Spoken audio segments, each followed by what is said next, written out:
You and your brothers and sisters have been worried about your mom and dad living alone.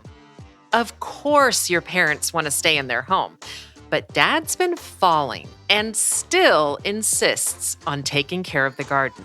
You just know something's going to happen to dad. But did you ever consider what if something happened to mom? The strong one, the one who's been taking care of your dad. I'm your host, Valerie Lynn, and this week we are welcoming back Leslie Fuller to share her family's story.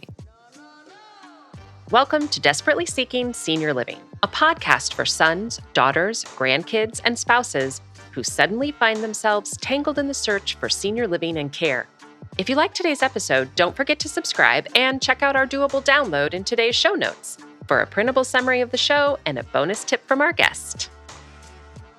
You're listening to our doable tips, short answers to your questions. Don't see your question listed? Send us a note. Then don't forget to subscribe so you never miss an answer. We've had so many families on the show, and other families have commented how much it helped them to not feel alone in their journey. And so I'm just excited to have you. So where would you like to start? Well, let's see. Okay, so, I helped in my first job, I helped hundreds of people move into my old community. So I saw everything from that perspective of, and I wasn't a salesperson, I was the director of resident services. So once they moved in, it was my job to help them acclimate, to help orient them, to make that, oh my God, we've moved, to shorten that span and try to help them to get as comfortable as they could, as quickly as they could with things. Loved my job, best job ever. So fast forward 10 years, my in-laws who still live in that same town we probably about a year before this all started, the whole family was like, oh, we really wish mom and dad would move. We wish they would move into an independent living. These are my in-laws. My father-in-law loved to garden, and he had a huge, massive garden with lots of tripping hazards and just all sorts of stuff in the backyard. And he was starting to have falls in the back. He'd had some health issues, and so he was getting weaker, and he started having the falls, and luckily never had any that caused severe harm to him. The neighbors would hear him call. They had great neighbors help pick him up. But they're in their late 80s at this point. And so I had a conversation with my mother-in-law, who really was kind of looked after my father-in-law. She was the stronger of the two, and she ran the house, which she kind of had for years. And I asked her one day in a walk, and I said, so have you ever thought about maybe what it might be like if you moved, to a place where there was more support? And she's like, well, I maybe someday if something happens with your dad, but that'd be too hard on him. I couldn't do that. We're like, okay, but we would drop hints, and they knew what I did for a living, right? So you can only do so much. And I never wanted them to feel like we were pushing. But of course, the kids, we're all talking in the backgrounds. So a year later, fast forward, it was early July, and they live on a house with a sloped yard and no sprinkler system. So they're always having to move the hose around. And my mother-in-law is getting ready to leave to go somewhere. Before she leaves, she's going to go move the sprinkler because it had tipped over. She steps on the wet, it flips over, she falls down, she breaks her leg. Oh, no. The stronger of the two. And this is something I hope everybody listening thinks about this. What if something happens to the one who is the caregiver? You have to start preparing for that. Yes. So anyway, she gets rushed off to the hospital. My father-in-law's, a little caught off guard. I think my brother-in-law came over to the house, but I got the call in Las Vegas. Told my husband, I said, look, because I quit my job, remember? So I said, you stay here, work, I'll go help. It's what I do. So I flew out here. She had to have the surgery, had to go to the rehab center and all of this, right? But my father-in-law was not prepared or able to live independently at home. He just needed support, but he just couldn't himself. What were some of the things he needed support with? She was really his guide for taking his medications. She did all the pill box planning, doled him out, and she handled all the meals. She did all the grocery shopping. She did all the errands. So she managed all that. And And he needed the emotional support too. And his wife is in the rehab, and he was not the best of drivers at that time. He was still driving, but this was a new place. It was just going to be too much. So I stayed with them for 4 weeks. But in my very first week out there, I told my husband, I said, my goal is going to be to get them to start thinking about why independent living would be a benefit for them. I can't make that decision for them, but I really want to introduce that. So fast forward, she's in the rehab. I think it was day 3 that I'm there. And I was talking to my father-in-law about, I said, do you mind if I'm honest with you? And he says, what? And I said, I just think independent living would be such a benefit. And he says, oh, we couldn't afford that. I said, oh, really? And he had no concept of what his house was worth in this market, right? Right. We started talking about that. And I said, you get there, mom wouldn't have to grocery shop anymore, all of these different things. And he's like, well, I'd burn this place down tomorrow and move in. Why can't we? And Wow. I said, I said, Dad, mom told me that you wouldn't want to, so she didn't. And he looks at me, he says, seriously? I said, should we talk to her tomorrow? And I went in there day 4, had a conversation with her, and she was frustrated with something. And she said, when I get home, I just want to be, I don't want to have to do anything. And I said, well, let me tell you about a conversation I had with Dad last night. And literally at the end of that conversation, she says, can we start looking now? And 2 days later, Dad and I did the tours because she couldn't get out to do the tours. But we narrowed it down based on what location was preferable. And I didn't push just for the place where I worked before. I wanted this to be their decision. But we went to one place, and then I debriefed with him when we left. I didn't try to say, hey, Dad, this is great or this isn't great. I just said, Dad, tell me what you felt when you were in there. And we walked through what made you feel good. What were things that maybe didn't make you? What were your thoughts? And then we went to the second place, which was where I used to work. And as we're going through there, he says, this is the one I want. And so we took all the information back to the rehab. We showed it to my mother-in-law, and they said, let's do it. And we got a contract signed the next day, and Wow. it was amazing. And they felt like they were in charge. The book that I'm writing is called It's Their Life, because it's not my life. They have to be good with it. Yeah, I think that's so important. There are a couple of things that I love about what you said. I love that you actually described your process. I imagine that there was a lot more stress before asking some of those initial questions, but the fact that you were like, "Okay, we're going to start here with just giving them the idea of it and Mhm. then progress to actually asking the questions and then you got what their concerns were and you were able to talk about those." I absolutely love that. And I also love just the fact that you were able to give them their choice because I think one of the things that families really really struggle with is when you have cognitive impairment involved and choice, now it's up to the adult children, to make that choice and they feel bad. I think some guilt about that. So I love that you were able to approach it with your in-laws at a point where they could make those decisions. I think that's really important. And I love just the way you described it. What was that?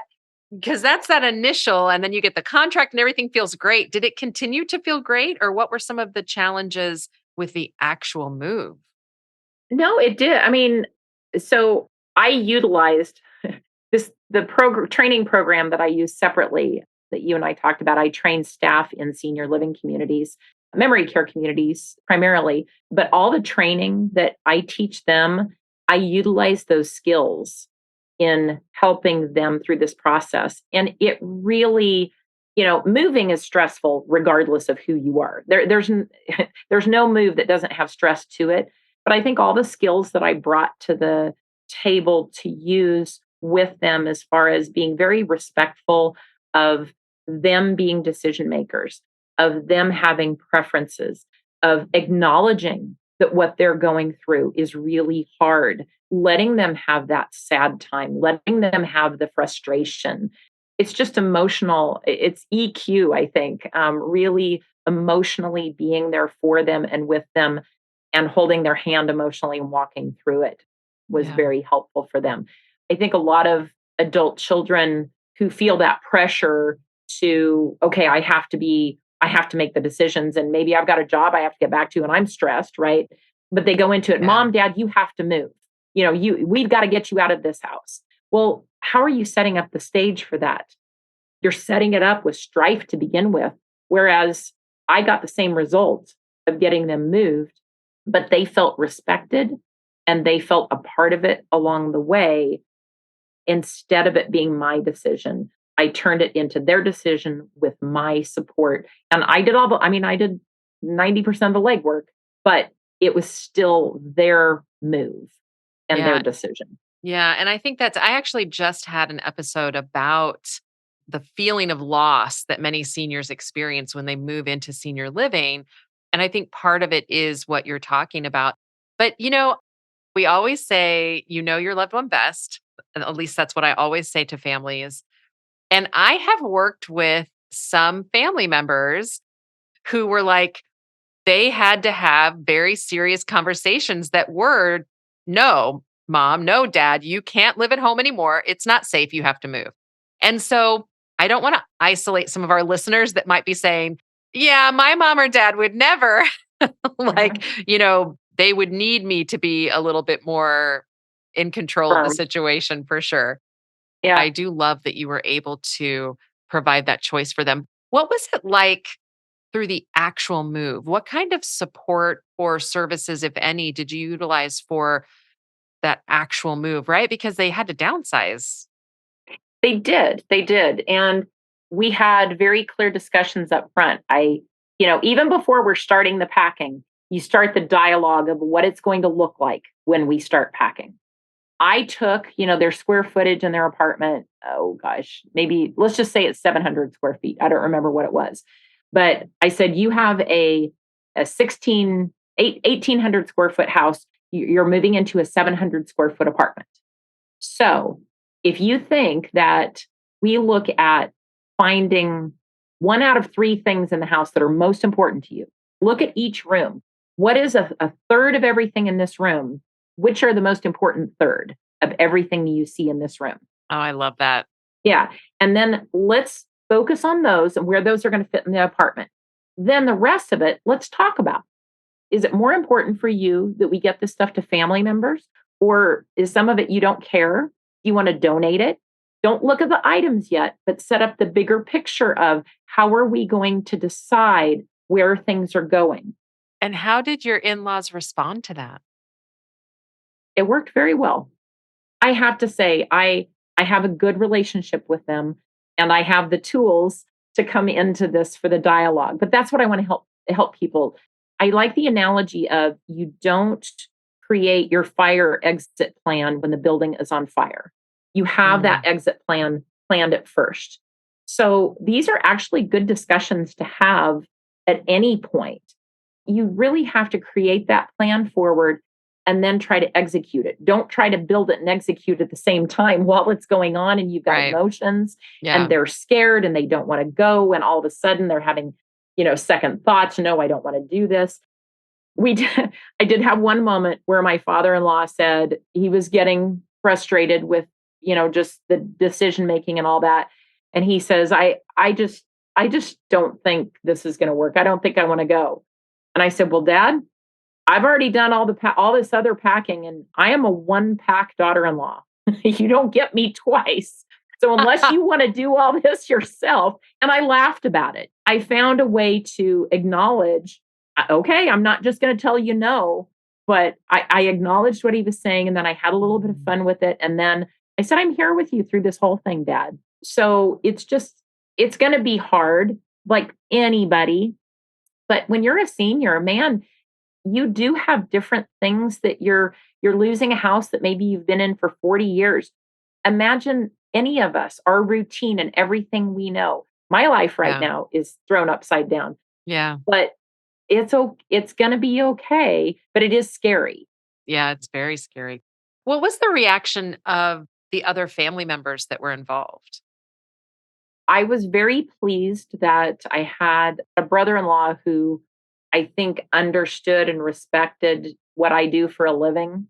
Mm. And so he just kind of said, whatever I can do, let me know. And this okay, so this is one takeaway for everybody listening here. If you are ever helping your in-laws to move, keep a running list of the things other people can do for you. Because when somebody Mm. says that inevitable, "Oh, I don't know what if there's anything I can do, let me know," which really isn't very helpful, have your list ready so you can say, "You know what? I'm glad you asked." Like my husband was back in Las Vegas and he had a very highly intensive job and wasn't able to come out, which was fine. I was able to, but there was some of the more like managerial stuff, like creating a spreadsheet, just that I didn't have the time for. One great thing that he did was I had him do a PowerPoint, which was their new apartment layout. And then I gave him the dimensions of all the important furniture that they were going to take with them. And so he created that and sent it to me. And so I had the PowerPoint, and my parent in laws and I sat down together and we moved the furniture around. We just click and drag it. Well, where do you want to put it? Does it go here? You think it goes there? And it gave them a chance to start mentally visualizing their new home, having the Wow. choice of moving, switching things around. Could I have just done that myself? Sure, I could, but why? It was a part of the process is their mental ability to still have control in Yeah. it. And it gave my husband something that he knew he was being helpful for. My brother-in-law here in town handled all of the antique-ish stuff. I'm like, I don't care about that stuff. That's you. So it's just piecing out what each person can do. And even if it's small, give them something to do so they feel a part of it and appreciate it. I absolutely love that. That's something that other families have shared, and it's so crucial, and also like you were talking about, that's something you can come up with beforehand. Mhm. That list. Yeah. Who's the accountant? Who's the person that likes to do space planning? Who's the Yep. who's the person who likes to bake? Like maybe you need some food, right? Mhm. Right? I mean, so I Mhm. love that, and going back to finding your tribe and community. Do you want that to be your doable tip? Yes, absolutely, I do. Absolutely. I was gonna say, right now, I'm going through a different family situation crisis, and I started a spreadsheet that I just started throwing on there all of the little things people have done for me that made me feel good, that gave me a smile, that just helped lift our spirits for the day. I mean, the smallest thing from somebody just bringing me a coffee when I didn't ask for it, right? The smallest thing of saying, "Hey, that's okay. I'll call so and so and let them know. Thank you." And making that long list of all the little things people do has really helped me understand that if I'm there for somebody else down the road, then I'm going to understand anything that you do for someone who's in a stressful situation is appreciated. Today's episode is brought to you by Inspired Senior Care, providing training, tools, and coaching for care communities of all sizes. Their goal is to inspire a new understanding of successful aging through interactive education, to support the creation of supportive living space for seniors, an encouraging work environment for staff, and peace of mind for families. Be inspired with Inspired Senior Care. Find more information in today's show notes. Check out this episode's doable download in show notes for details, including industry terms and definitions we discussed, as well as a bonus tip from our guest. Have questions or your own tips to share? Leave us a message. We'd love to hear from you. And until next time, make it doable.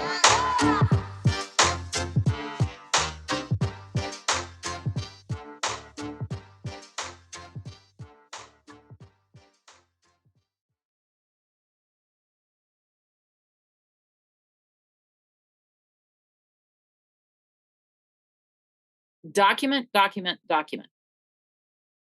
So one of the things I started early on, because they're going to have conversations with, 8 different places, right? You call this place, you have to get a voice message back. You've got to document all these places because you lose track. You're like, wait a minute, Was that the place that had the really ugly wall that we didn't want to go to, or was it this one? Mm, I really encourage that they document every conversation that you have because people forget things and it's not, nobody's meaning to lie, but you have disagreements on things. So if you go through and document and clarify mhm. after you have those, keep a binder going with all of those conversations in it.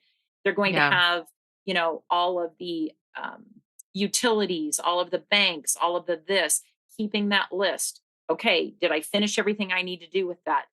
Really making sure that you document all of that so that you can go back because you will go back and relook at things over and over and share those notes with your loved one. Mm, Let them know because the more they feel locked out of things and left out of things, the more strife you're going to have. yeah. And, there was a point where my mother-in-law is like, "You know what? I don't really care. You do what you want." And then I was like, "Yes." And then I took off, right?